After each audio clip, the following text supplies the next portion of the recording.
మనకి దేవుడు మనకిచ్చిన వాక్య భాగము పరిశుద్ధ గ్రంథమైన బైబిల్ను తెరచి చూడండి. కొరింథీయులకు రాసిన మొదటి పత్రిక, కొరింథీయులకు రాసిన మొదటి పత్రిక 10వ అధ్యాయము 10వ వచనాన్ని నేను చదువుతాను. దయచేసి నాతో కలిసి అందరూ చక్కగా చెప్పండి. మొదటి కొరింథీయులకు రాసిన పత్రిక 10వ అధ్యాయం 10వ వచనం. మీరు సనగుకుడి, వారిలో కొందరు సనిగి సంహారకుని చేత నశించిరి. మరల చెప్దా, మీరు సనుగకుడి, వారిలో కొందరు సనిగి సంహారకుని చేత నశించిరి. ఈ వాక్యము ద్వారా దేవుడు మనందరితో మాట్లాడును గాక. ఈ వారం మన ధ్యానాంశము సనుగులు, సనుగుట లేక గొనుగుట. పరిశుద్ధ గ్రంథమైన బైబిల్లో 5 రకాల సనుగులు ఉన్నాయి. సనగడం, గొనగడం అందరికీ తెలుసు. ఈ సనుగుడు అనేది ప్రతి మనిషి జీవితంలో ఎప్పుడో ఒకప్పుడు ఏదో ఒక విషయంలో సనుగుతాం, గొనుగుతాం. అయితే సనుగుడ అనేది అది ఆత్మ సంబంధమైనది. విషయాల మీదగిన సనిగితే భయంకరమైన శిక్ష వస్తుంది. బైబిల్లో 5 రకాల సనుగులు ఉన్నాయి. ఈ సనగడం సహజంగా ప్రతి వ్యక్తి కూడా ఆలోచించడు, ఏముందిలే సనగడమే కదా. సనగడం, గొనగడము ద్వారా చాలా ప్రమాదం ఉంది. కొన్ని కుటుంబాల్లో సనిగే వారిని బట్టి కుటుంబాల్లో గొడవలు వస్తాయి. పొద్దాక సనుగుతుంటాడండి అని చెప్తూ ఉంటారు. కాబట్టి దేవుని విషయంలో సనగడం అనేది గొప్ప పాపం. పాపము వలన వచ్చు జీతము మరణం. అంటే ఇప్పుడు సనుగుడు ఏం చేసిద్ది? మరణానికి తీసుకెళ్తా. జాగ్రత్త. కాబట్టి దేవుని విషయంలో మనం ఎక్కడ ఏ విషయంలో కూడా సనగకూడదు. ఎప్పుడు కూడా దేవుని విషయంలో సనుక్కోకూడదు. అందుకనే సనుగుడ అనేది భయంకరమైన పాపంగా చూస్తాం. చూడండి, ఇప్పుడు మనం చదువుకున్న వాక్య భాగంలో ఇశ్రాయేలీయులు దేవుని క్రియలను సనిగారంట. సనిగితే వాళ్ళందరూ సంహారకుడంటే సాతానుడు, చంపేవాడెవడు? సాతాను చేత నశించారు. వారిలో కొందరు సనిగి సాతాను చేత నశించారు. కాబట్టి దేవుని విషయాల్లో మనము ఎన్నడూ ఏం చేయకూడదు? సనగకూడదు. ఆమె సనుగుడ అందరికీ తెలిసింది, సహజంగా ప్రతి వాళ్లకు తెలిసిన విషయం. అయితే దేవుని విషయంలో మనము ఎన్నడూ సనిగే వారముగా ఉండకూడదు. ఆ విషయాలు మనం ధ్యానం చేసుకుందాం. చూడండి, మొదటగా నిర్గమకాండం 15వ అధ్యాయం 24వ వచనం. నిర్గమకాండం 15వ అధ్యాయం 24వ వచనం. ప్రజలు మేమేమి త్రాగుదామని మోషే మీద సనుగు కొనగా అతడు యెహోవాకు మొరపెట్టాను. చూడండి, ఇక్కడ ఇశ్రాయేలీలు త్రాగడానికి నీళ్ళేవని సనుగుతున్నారు. దేని కొరకు? నీళ్ళ కొరకు. త్రాగడానికి నీళ్లు లేవని సనుగుతున్నారు. ఆ ముందు భాగంలో చదివితే అప్పుడే దేవుడు అంతకు ముందే భయంకరమైన సముద్రాన్ని 2 పాయలు చేసి ఆరిన నేల మీద తన ప్రజలను నడిపించాడు. ఇది గొప్ప అద్భుతం, గొప్ప కార్యం, గొప్ప ఆశ్చర్య కార్యం. అంత గొప్ప కార్యము దేవుడు చేస్తే చూశారు. నడి సముద్రముల ఆరిన నేల మీద నడిచి వచ్చారు. సముద్రమును దాటి వచ్చారు. ఎలా దాటారు? ఆరిన. అంత గొప్ప కార్యం చేసిన దేవుణ్ణి నీళ్లు లేవని ఏం చేస్తున్నారు? సనుగుతున్నారు. సముద్రాన్ని చీల్చిన దేవుడు చెప్పాలి, నీరు ఇవ్వగలడు. సముద్రాన్ని 2 పాయలు చేసిన దేవుడు నీకు త్రాగడానికి నీళ్లు ఇవ్వగలడు. ఈ సంగతి మర్చిపోయి మేమేం తాగేమయ్యా అని మోషే మీద ఏం చేస్తున్నారంట? సనుగుతున్నారు. గుర్తుపెట్టుకోవాలి, నీ వయస్సు ఎంతో నాకు తెలియకపోవచ్చు, దేవునికి తెలుసు. ఇప్పటి వరకు పోషించిన దేవుడు నిన్ను ఇక ముందును చెప్పాలి పోషిస్తాడు. నీళ్ళు లేవని, ఆహారము లేదని ఇలా మనము సనగకూడదు. ఒకవేళ నీళ్లు లేని పరిస్థితి కూడా నువ్వు వెళుతున్నావేమో, నీరునివ్వగలిగిన దేవుడు నీకున్నాడని జ్ఞాపకము ఉంచుకోవాలి. నీళ్లు లేవని సనుగుతున్నావేమో, నీళ్ళు ఇవ్వవని కంటే కూడా గొప్ప కార్యాలు చేసిన దేవుడు నీకు ఉన్నాడు. అది మనము విశ్వసించవలసిన వారమయ్యున్నాం. చూడండి, మత్తయి సువార్త 6వ అధ్యాయము 25 నుండి 31వ వచనం వరకు. అందువలన నేను మీతో చెప్పునది ఏమనగా, ఏమి తిందుమో ఏమి త్రాగుదుమో అని మీ ప్రాణమును గూర్చి అయినను, ఏమి ధరించుకుందుమో అని మీ దేహమును గూర్చి అయినను చింతింపకుడే.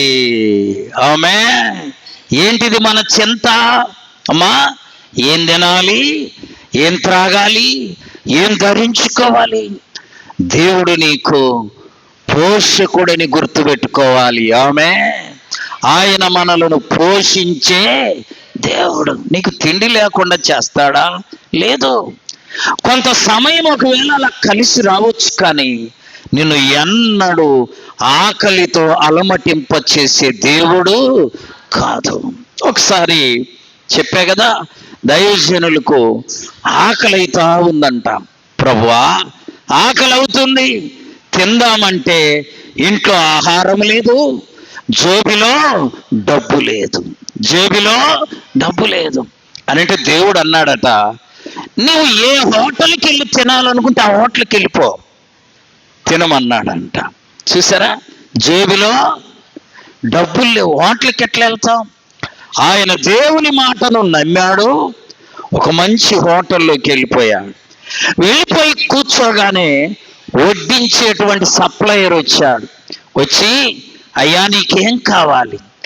అయ్యా చూసుకుని మళ్ళా చెప్తానని ప్రార్థన చేస్తున్నాడు. ప్రభువా, నువ్వు హోటల్కి వెళ్ళమన్నా హోటల్కి వచ్చా, ఈ సప్లై చేసి ఆయన వచ్చి ఏం కావాలంటున్నాడు? నా జోబిలో డబ్బు లేదయ్యా. దేవుడు అన్నాడట, నువ్వు ఏమి తినాలనుకుంటే దానిని ఆర్డరు చెప్పేసాయి.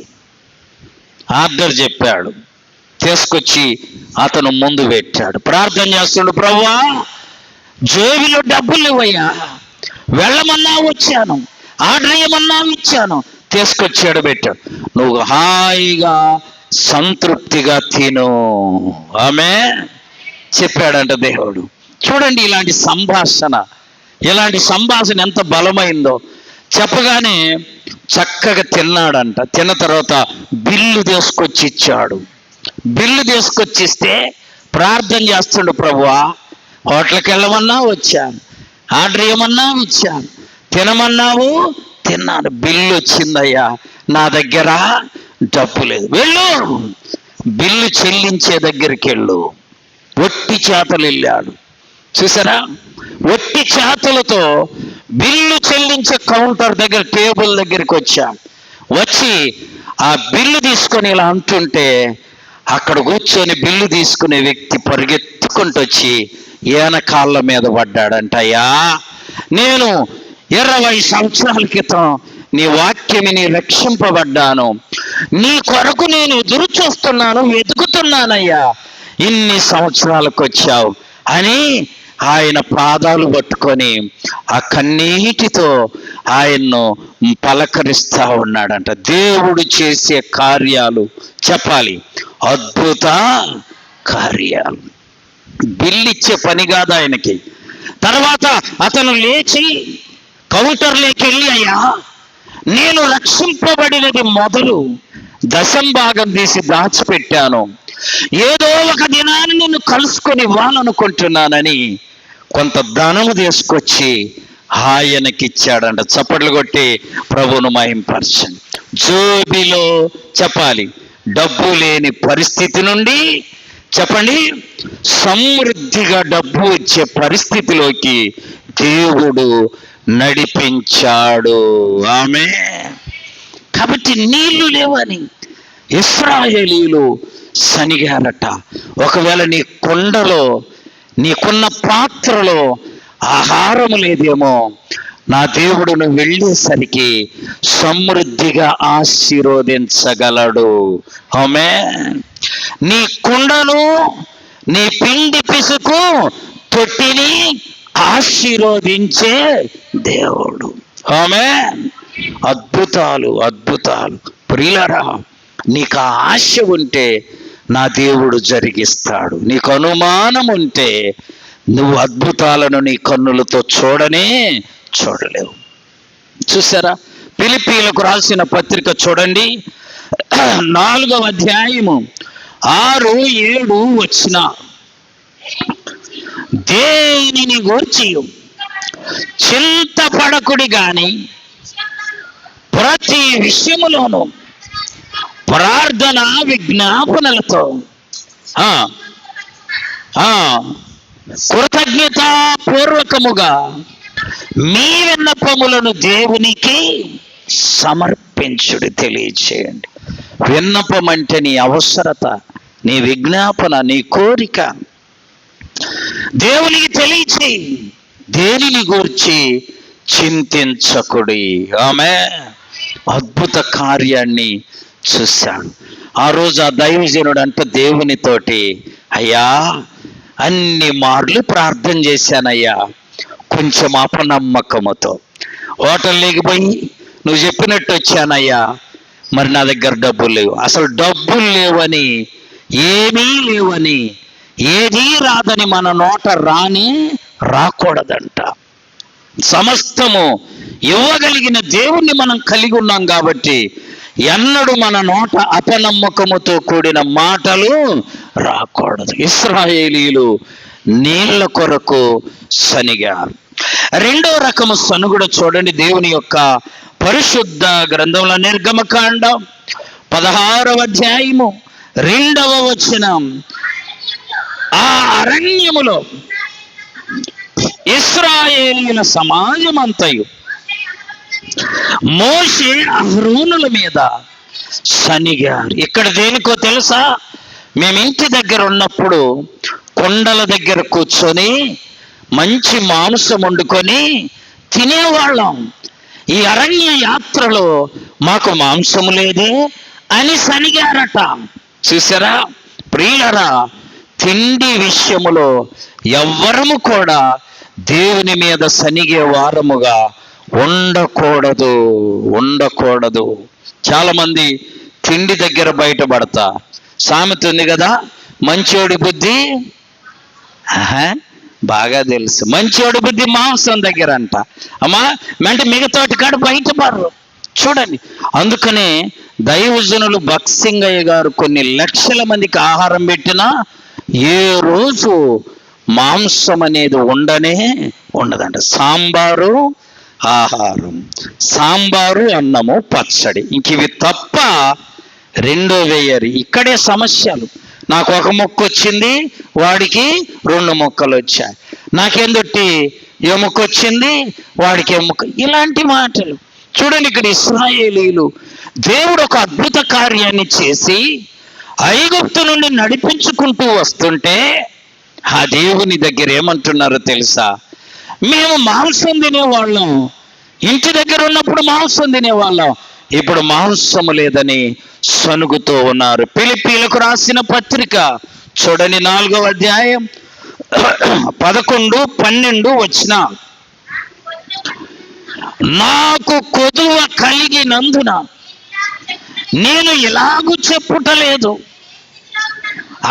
నేను ఏ స్థితిలో ఉన్నానో ఆ స్థితిలో సంతృప్తి కలిగి ఉండగలను. చూసారా, మనకు ఏది ఇస్తాడో దేవుడు, దానిని బట్టి మనం ఎలా ఉండాలి? సంతృప్తి కలిగి ఉండాలి. ఈరోజు మాంసం ఇచ్చాడా, దేవునికి వందనాలు అని తృప్తిగా ఉండు. ఒకవేళ రేపు ఏమీ లేదా, దేవునికి స్తుతులు చెల్లించి సంతృప్తి కలిగి జీవించాలి. దేవుని యొక్క పరిశుద్ధ గ్రంథంలో మనం చూస్తే పౌలు గారు అంటున్నాడు, తిమోతికి రాసిన పత్రిక, మొదటి పత్రిక 6వ అధ్యాయము 6వ వచనం. మొదటి తిమోతి 6:6 సంతుష్టి సహితమైన దైవ భక్తి గొప్ప లాభ సాధనమై ఉన్నది. భక్తి కూడా ఎలాగుండాలి? అన్నీ ఉంటేనే కాదండి భక్తి. నీకు అన్ని కొరతలన్నీ లేకుండా చేస్తేనే కాదు ప్రార్థన. కొరత ఉన్నా ప్రార్థనే, నీకు లోటు ఉన్నా ప్రార్థనే, నీకేమైనా లేని పరిస్థితి వచ్చినా ప్రార్థనే.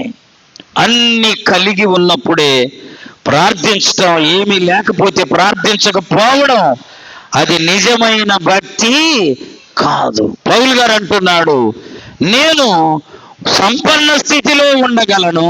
చెప్పండి, దీన స్థితిలో ఉండగలను. దీన స్థితి అందునా సంపన్న స్థితి అందునా నడచినను ఎగిరినను సంతృప్తి కలిగి ఉందునే. దీన స్థితి అందునా సంపన్న స్థితి అందునా నడచినను ఎగిరినను సంతృప్తి కలిగి యుందునే. నిత్యము ఆరాధనకు నా ఆధారమా స్తోత్ర బలులు నీకే అర్పించదయ్యా. నిత్యము ఆరాధనకు నా ఆధారమా స్తోత్ర బలులు నీకే అర్పించదయ్యా. రాజా జగమెరిగిన నా యేసు రాజా, రాగాలు అనురాగాలు కురిపించిన మన బంధము అనుబంధము, మన బంధము అనుబంధము. ఎవరు సనుగుతారంటే సంతృప్తి లేని వారు సనుగుతారు. గుర్తుపెట్టుకోవాలి, తృప్తి చెందేవాడు సనగనే సనగడు. చూడండి, ఒక యథార్థంగా జరిగిన సంగతి చెప్తా. ఒక ఆఫీసులో ఉద్యోగాలని నోటిఫికేషన్ ఇస్తే చాలా మంది యువకులు వచ్చారు. అందరూ ఇంటర్వ్యూ జరిగింది. ఇంటర్వ్యూ చేసిన ఆయన అందరిని పరిశీలన చేస్తున్నాడు. ఆ రోజులో మరి రాను పోను ఖర్చుల కింద ఒక 100 రూపాయలు ఇచ్చారంట. ఎంత? 100 రూపాయలు ఇచ్చిన తర్వాత ఒక అబ్బాయికి ఆ 100 రూపాయలు ఇవ్వడంలో 200 వచ్చాయంట. అమ్మ ఎంత? 200. ఈ 200 తీసుకున్నాడు, చూసుకొని ఆ అబ్బాయి జోబులో పెట్టుకున్నాడు. సరే, ఒకరి వెంట ఒకరికి ఇంటర్వ్యూలు జరిగాయి. మొదటివాడు రెండోవాడు వీళ్ళందరికీ ఇంటర్వ్యూలు అయిపోయినాయి. అయిపోయిన తర్వాత అప్పటికప్పుడే రిజల్ట్ చెప్పారు. ఏమని? పలానోళ్ళకి వచ్చింది, పలానోళ్ళకి వచ్చింది, పలానోళ్ళకి వచ్చింది ఉద్యోగము, మిగిలిన వాళ్ళు ఇంటికి వెళ్ళండి అని చెప్పారంట. అందరు వెళ్ళిపోయారు. ఈ అబ్బాయికి కూడా ఉద్యోగం రాలే, ఇంటికి వెళ్ళిపోయాడు. ఇంటికి వెళ్ళి వాళ్ళు ఇచ్చినటువంటి డబ్బులు చూస్తే 100కు బదులు చెప్పాలి 200 ఉన్నాయి. ఉండేసరికి చూసుకొని, ప్రభువా నాకు ఉద్యోగం రాలా, కానీ వాళ్ళ 100 నేను ఉంచుకోకూడదని మరలా ఆఫీస్కి వచ్చాడంట. రెండో రోజు ఆఫీస్కి వచ్చి ఆఫీసులో ఆ యజమానుడి దగ్గరికి వెళ్ళయ్యా, ఏందయ్యా వచ్చావు? అయ్యా నేను నిన్న ఇంటర్వ్యూకి వచ్చాను. ఇంటర్వ్యూకి వచ్చావు, నీకు ఉద్యోగం రాలేదు, రామా గెలిపో. నేను అందుకు రాలేదయ్యా, మీరు నాకు 100 రూపాయలు ఇవ్వాలి. కానీ ఎంత ఇచ్చారు? 200 ఇచ్చారయ్యా. ఇంటర్వ్యూకి వచ్చిన వాళ్ళందరికీ 100 ఇచ్చారు, నాకు కూడా 100 ఇవ్వాలి, కానీ 200 ఇచ్చారు. మీ 100 నాకు వద్దయ్యా, అందరితో పాటు నాకు కూడా 100 ఇవ్వాలి. 200 ఎందుకు ఇచ్చే? పొరపాటుని ఇచ్చారేమో. ఇగో నీ 100 తీసుకో. చప్పట్లు కొట్టి ప్రభువును మహింపరచండి. ప్రార్థనాపరుడు ఉన్నదాంతోటే తృప్తి పడుతున్నాడు. ఉద్యోగం రానిపోయినా చెప్పాలి, తృప్తి పడుతున్నాడు. నీతిని వదిలిపెట్టలా. ఇంకొకడైతే ఏమనుకునేవాడు, అంత దూరం పోతే ఉద్యోగము ఇవ్వలేదు కాబట్టి నాకు 100కు బదులు ఇంకొక 100 దేవుడు ఇచ్చాడు అనుకునేవాడు. అలా అనుకోవాలి. 100 తీసి ఆయనకి ఇచ్చాడు. ఇచ్చయ్యా, వస్తానయ్యా, మరొకసారి ఇంటర్వ్యూ ఉన్నప్పుడు ఈసారి కూడా పెట్టుకుంటా. దేవుడు ఒకవేళ ఇస్తే చెప్పాలి, ఇస్తాడు, ఇవ్వకపోతే అని చెప్పి వచ్చేసాడంట. కొంచెం దూరం వెళ్ళనొచ్చి ఆ యజమానుడు మరలా పిలిచాడంట. పిలిచి, అయ్యా నీకు ఇంటర్వ్యూతో పని లేదు, రేపటి నుండి నువ్వు ఈ ఉద్యోగానికి వచ్చేయి. చప్పట్లు కొట్టి ప్రభువును మహింపరచండి. చూసారా, రాకపోయినా చెప్పాలి తృప్తే, లేకపోయినా తృప్తే. ఒకవేళ దేవుడు ఇచ్చినా దేవునికి స్తోత్రం, ఇవ్వకపోయినా ఆ అబ్బాయి 100 రూపాయలతో ఉద్యోగమును సంపాదించుకున్నాడు. చూసారా, అది ఆ 100 తీసుకొని ఇవ్వకపోతే ఉద్యోగం వచ్చేది కాదు. చూడండి, అంటే ఉద్యోగం లేదే, 100కు బదులు ఇంకొక 100 వచ్చినాయిలే, ఉంచుకుందామని అనుకోవాలా. నన్ను ఇంటర్వ్యూకి పిలిచి నేను బాగా చదివేవాడిని నాకు ఇవ్వకుండా ఉంటారా? వాళ్ళకి ఎట్లే తిక్క కుదరాలని అనుకోవాలి. అతను వాళ్ళ 100 వాళ్లకు ఇవ్వాలి. చూసారా, అందుకని బైబిల్లో నీ నీతి నిన్ను రక్షిస్తుంది. ఆమేన్. నీతిమంతుని దేవుడు ఎన్నడూ ఆకలిగొననివ్వడు. ఆమేన్. నీతిమంతులు చిగురాకు వలె వర్ధిల్లుదురు. దేవుని యొక్క వాక్యం ఆ రీతిగా బోధిస్తుంది. కాబట్టి తృప్తి ఉండాలి. మనకు దేవుడు ఏ స్థితినిస్తాడో ఆ స్థితిని బట్టి దేవుణ్ణి స్తుతించే వారముగా ఉండాలి. 3వ సనుగుడ చూడండి, దేవుని యొక్క పరిశుద్ధ గ్రంథంలో దేవుని యొక్క వాక్యాన్ని మనం గమనిస్తే లూకాసు వార్త 19వ అధ్యాయము 7వ వచనం. అందరూ అది చూసి, ఈయన పాపి అయిన మనుషుని యొద్ద బస చేయడానికి వెళ్ళనని చాలా సనుగుకొన్న గర్వం. యేసు ప్రభు వారు ఒక పేదవాని ఇంటికి భోజనానికి వెళితే అక్కడున్న శాస్త్రులు పరిచయులు అనుకుంటున్నారట, ఏనేంది పాపి అయిన మనుషుని ఇంటికి భోజనానికి పోయాడే, అట్లా పోకూడదే అని తమను తాము హెచ్చించుకుంటూ ఉన్నారు. అంటే గర్విష్ఠులు సనుగుతారు. గర్విష్ఠులు గర్వముతో అందరినీ ప్రేమించలేరు. యేసు ప్రభు వారు పేదవాని ఇంటికి వెళ్ళాడని, వాడు పాపి అని, పాపులతో భోజనం చేయడానికి పోయాడు, ఏనేంటయ్యా అని సనిగారంట. చూసారా, నువ్వు నేను ఈ భూమి మీద ఏ విషయములో కూడా గర్వపడకూడదు. ఆమేన్. మనిషి జీవితం చాలా స్వల్పమైంది. నువ్వు ఏ విషయంలో గర్వపడతావో నీ వెనకాల ఏమొచ్చిందో తెలుసా? నాశనం. నాశనానికి ముందు గర్వము నడుచును. నాశనానికి ముందు గర్వము నడుస్తుంది. ఏ విషయములో గర్వం ఉండకూడదు. ఆమె గర్వపడ్డావా నీ వెనకాల నాశనం వస్తుందని అర్థం. దేవుని యొక్క పరిశుద్ధ గ్రంథం చూడండి, యాకోబు రాసిన పత్రిక 4వ అధ్యాయము 10వ వచనం.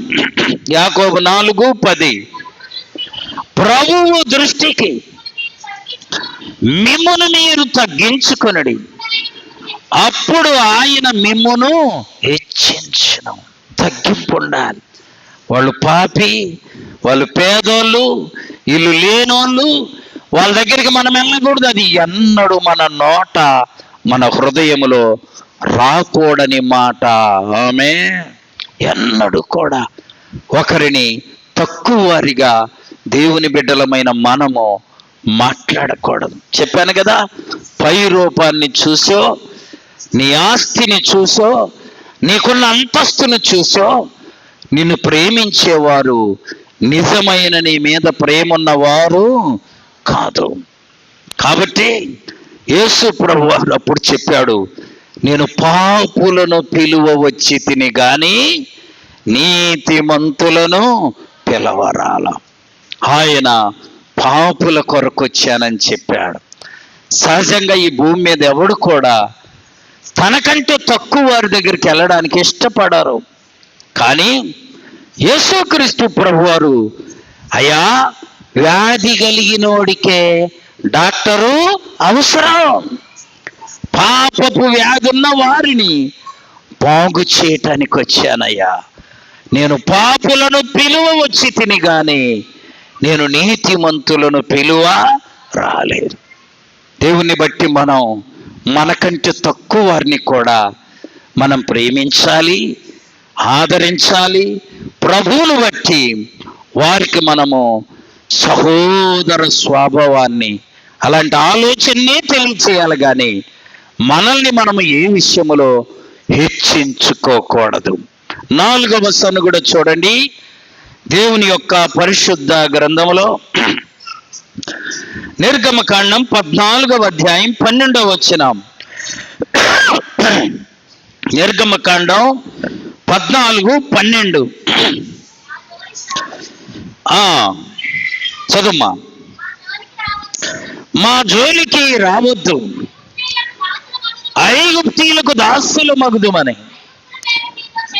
ఐగుప్తులో మేము మీతో చెప్పిన మాట ఇదే కదా. మేము ఈ అరణ్యమందు నశించి చనిపోవుట కంటే ఐగుప్తీయులకు దాసుల మగుట మేలని సనిగారు. అంటే మోషే ఐగుప్తీయుల నుండి బయలుదేరి వచ్చిన తర్వాత ఇంకో దేశం మీదకి వెళ్ళడానికి, ఆ దేశాన్ని చూసి రావడానికి వేగుల వారిని పంపాడు. 12 మంది 12 గోత్రకర్తలను అక్కడికి పంపిస్తే 12 మందిలో 10 మంది చెడ్డ సమాచారం తెచ్చారు. ఏ సమాచారం?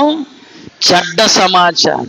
అంటే వాళ్ళు మనకంటే బలవంతులయ్యా, వాళ్ళను మనం జయించలేం, వాళ్ళ చేతుల్లో మనం చచ్చిపోతామని 10 మంది చెప్పారు. 12 మందిలో 10 మంది ఆ మాట చెబితే ఇంకెంతమంది ఉన్నారు అమ్మా? 12 మందిలో 10 మంది చెడ్డ సమాచారం తెచ్చారు. ఇంకెంతమంది ఉన్నారు? 2 ఉన్నారు. వాళ్ళిద్దరు చేయమన్నారో తెలుసా? దేవుడు వాళ్ళను మన చేతికి అప్పగిస్తాడు. ఆమేన్. దేవుడు మనకు మేలు చేస్తాడు, వాళ్ళను మనము జయిస్తాం. ఎంతమంది అవుతుండ్రు? 10 మంది ఏమో సాధ్యం కాదంటారు, 2 సాధ్యం అంట. ఎవరి మాట నమ్ముతాం? 10 మంది చెప్పిందే నమ్ముతాం, అంతే కదా. 2 చెబితే ఎవరు వింటారు కదండి. కానీ మోషే అహరోనులు వీళ్ళు ఏం చేశారో తెలుసా? 2 చెప్పిందే నమ్మారు. ఆమె అందుకని అబద్ధం ఆడేవాళ్ళు 60 మంది అంట. అర్థమైందా? నీతిగా నిలబడేవాళ్ళు 2 అంట. అమ్మ 60 ఎక్కువ 2 ఎక్కువ? వాడి సపోర్ట్ చేస్తారు, మీకేం తెలుసు అని. చూడండి, ఈ 2 నిజమైనటువంటి సమాచారం తెచ్చారు. ఇప్పుడు చెప్పాలి, 10 మంది ఏమో చెడ్డ సమాచారం, 2 ఏమో మంచి సమాచారం. 2 ఈ ఇద్దరు చూసినటువంటి చూపు వేరు, 10 మంది చూసిన చూపు. వాళ్ళ కళ్ళకేమో శత్రువులు ఏనుగుల్లాగా కనపడ్డారు, ఈ ఇద్దరి కళ్ళకేమో శత్రువులు ఈగల్లాగా. నువ్వు చూసే విధానం. అందుకని యేసుప్రభు అన్నాడు, అయ్యా ఒక స్త్రీని మోహాపు చూపుతో చూస్తే చాలు, నువ్వు పాపం చేసిన వాడు అయిపోతావు. ఎందులో ఉంది పాపం? చూపులో. అందుకనే మనం కళ్ళ గురించి చెప్పుకున్నాం. కన్నంట మన దేహానికంట ఏంటిది? దీపం. దేహం అనే ఇంటికి దీపం ఏది? కన్ను. నీ కన్ను సరిగా ఉంటే నీ దేహమంతా వెలుగుమయమై ఉంటుంది. ఒకవేళ నీ కన్ను చెడిపోతే నీ దేహమంతా చెడిపోయి ఉంటుంది. చూసారా? అందుకని దేన్ని జాగ్రత్తగా పెట్టుకోవాలా? సూట్ కేసునా అమ్మ, దేన్ని? కన్ను ప్రమాదకరమైంది. కాబట్టి ఆ ఇద్దరు చక్కగా ప్రభు కృపను బట్టి మంచి సమాచారం తెచ్చారు. జనాలందరట 10 మంది చెప్పింది నమ్మి మోషే మీద, అహరోను మీద సనుగుతూ ఉన్నారంట. చూసారా అమ్మా? అందుకని ఎన్నడూ మనం మందిని చూడకూడదు, హృదయాన్ని చూడాలి. మనుషుల వైపు చూడకూడదు, దేవుని వైపు చూడాలి. మనుషుల సహాయం కోరకూడదు, దేవుని సహాయము. మనుషులు ఎంతమంది ఉంటారు. వేమన అని ఆయన ఒక పద్యం చెప్పాడు. ఏమని? గంగి గోవు పాలు అమ్మా గెరిటడు జాలంట, కడవడైననేమి కర్మపాలు అన్నారు. చూసారా? కడవడున్నాయి కానీ ఏ పాలు? కర్మపాలు. సరి అయిన పాలు గెంటెడైనా. అందుకనే సంఘములో ప్రియులరా గమనించండి, సందర్భం వచ్చి చెప్తున్నాను. ఇక్కడ సంఘములు ఇంతమంది ఉంటారు కదా, అక్కడ మనకు సంఘములో 10 మంది, 15, 20, 25. అర్థమైందా? ఈ కొద్ది మంది ఉన్నారు అనుకుంటారు. ఆ ఉన్న కొద్ది మంది ఎంత బలమైనటువంటి విశ్వాసులో తెలుసా? అన్ని విషయాల్లో ముందుంటారు. ఆమేన్. అన్ని విషయాల్లో చాలా ముందుంటారు, ఎక్కువ మంది ఉన్నారు. ఆత్మీయంగా ముందు లేకపోతే దాని వలన ప్రయోజనము లేదు. అందుకనే మనము సంఖ్యను చూడకూడదు, మనం చూడవలసింది హృదయాలను. ప్రభువు కూడా అదే సూత్రం చెప్తూ ఉన్నారు. చూడండి, దేవుని యొక్క పరిశుద్ధ గ్రంథముల సంఖ్యాకాండం 14వ అధ్యాయం 4వ వచనం. సంఖ్యాకాండం 14:4. మనము నాయకుణ్ణి ఒకరిని నియమించుకొని. చూసారా ఎంత భయంకరమైన మాటలు ఇశ్రాయేలీల గుండొస్తున్నాయి. మోషేను వదిలేద్దాం, అహరోను వదిలేద్దాం, ఇంకొక నాయకుని చూసుకొని వెళ్ళిపోదాం. ప్రియులారా, దేవుని యొక్క కార్యాలు చూడటానికి మన కన్నులు తెరవమని అడగాల. ఆమేన్. ఆత్మీయ నేత్రాలు తెరవబడాలి. ఆమేన్. ఈ కన్నులతో మనం ఏమీ ఆత్మ సంబంధమైన విషయాలు చూడలేం. ఆత్మీయ నేత్రాలు తెరవబడితే అద్భుత కార్యాలను చూడగలము. ఆమేన్. అందుకనే యోబు గారు అంటాడు, యోబు గ్రంథం 30వ అధ్యాయంలో ఉంది చూడండి, నేను నా కన్నులతో నిబంధన చేసుకున్నాను. కన్నులతో ఏందంటమ్మా? కన్నులతో చెప్పాడంట, కన్నులారా నేను మీకు నిబంధన నియమిస్తున్నా. కన్నులతో నిబంధన. అందుకని ప్రభు యొక్క కార్యాలను చూసే కృపని అయ్యా, నా కన్నులు తెరిచి నీ అద్భుతాలను చూడాలయ్యా అని ప్రభువును మనము వేడుకోవాలి. చూడండి, 5వ సనుగుడు గురించి దేవుని యొక్క పరిశుద్ధ గ్రంథంలో యోహాను సువార్త 6వ అధ్యాయము 60, 61 వచ్చిన. యోహాను 6, ఆయన శిష్యులలో అనేకులు ఈ మాట విని, ఇది కఠినమైన మాట, దీనిని ఎవడు వినగలడని చెప్పుకొనిరి. యేసు తన శిష్యులు దీన్ని గూర్చి సనుగుకొనుచున్నారని తనకు తానే ఎరిగాడు. యేసు ప్రభువారు ఏ బోధ చేసినా అమ్మా కఠినంగా ఉండేది. ఎలా ఉంటది చెప్పండి నోటితో అందరూ? కఠినమైంది మంచిదా, పైన షో చేసేది మంచిదా? అమ్మా కఠినంగా చెప్పడమే మంచిది. తప్పును తప్పు, ఒప్పును ఒప్పు. ప్రభువారు చెప్పాడయ్యా, నా శరీరము తినాలి, నా రక్తాన్ని త్రాగాలంటే విన్న వాళ్ళందరూ అంట, అమ్మో ఇది కఠినమైన బోధ, ఎవడినగలడు? చూసారా?